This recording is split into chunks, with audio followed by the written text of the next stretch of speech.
Welcome to Election Matters. Just how badly, if at all, has President Obama been hurt by the debt crisis?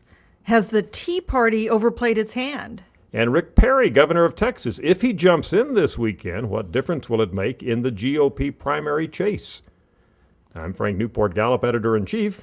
I'm Susan Page, Washington bureau chief for USA Today.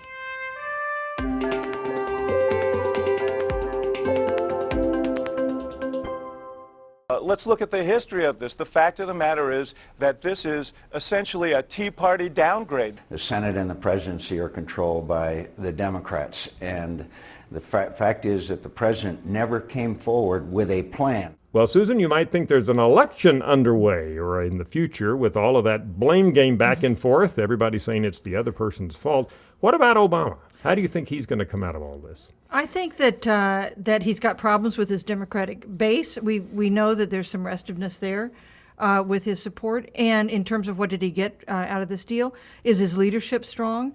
And I think his job approval rating continues to be pretty tepid.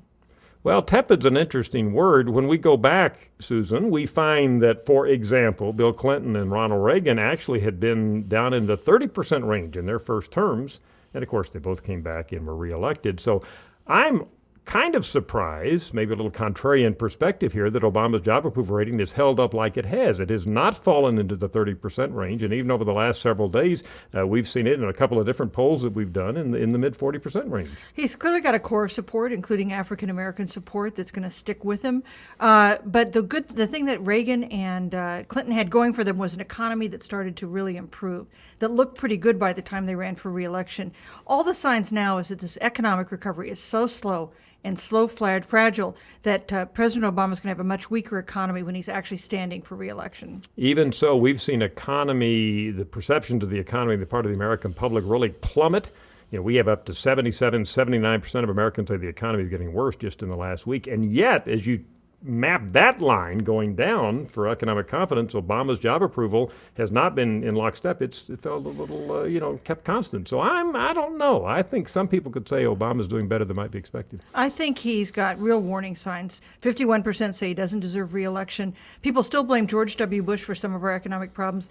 I don't think that's going to continue at those levels in another year. What about the Tea Party?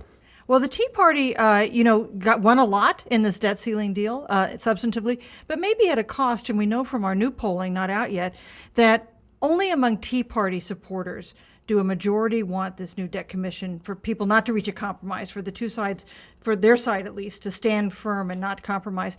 Everybody else, including Republicans generally, we have majority support for cutting a deal, making compromises, giving a little. Yeah, we talked last fall before the election. USA Today and Gallup had a discussion about the role of the government. One of the things we pointed out there is, could the Republicans and the Tea Party overplay their hand? So I wonder now, holding out for what's right, that's what the Tea Party is telling us, could they have gone too far? Might there be a backlash now? As you say, even Republicans say we need compromise. So if the Tea Partiers are holding out no compromise, I wonder if that could hurt them or their candidates, let's say, in the primaries that are up and coming.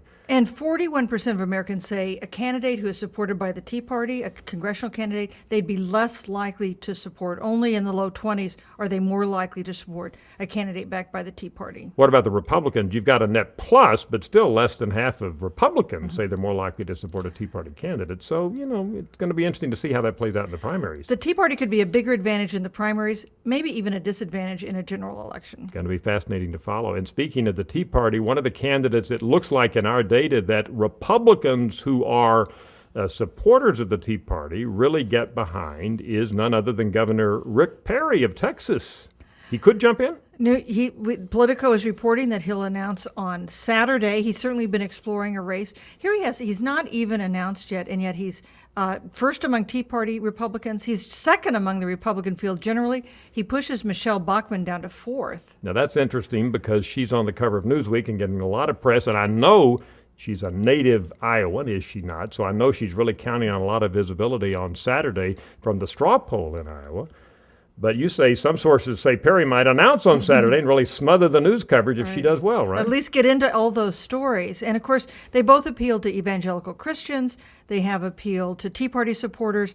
And he has stronger credentials when it comes to having run something. He's been governor of Texas for 3 terms. Yeah, and she's, of course, been a Congress person, but hasn't run anything per se.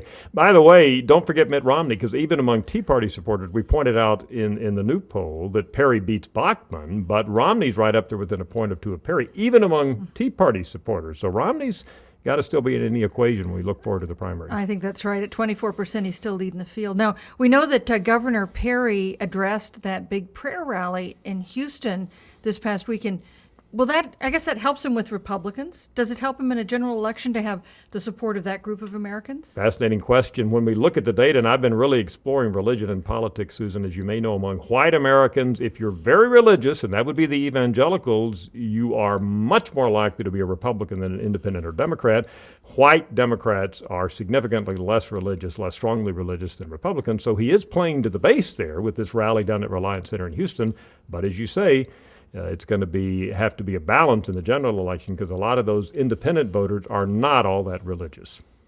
That's Election Matters. I'm Frank Newport, Gallup editor-in-chief. I'm Susan Page, Washington bureau chief for USA Today.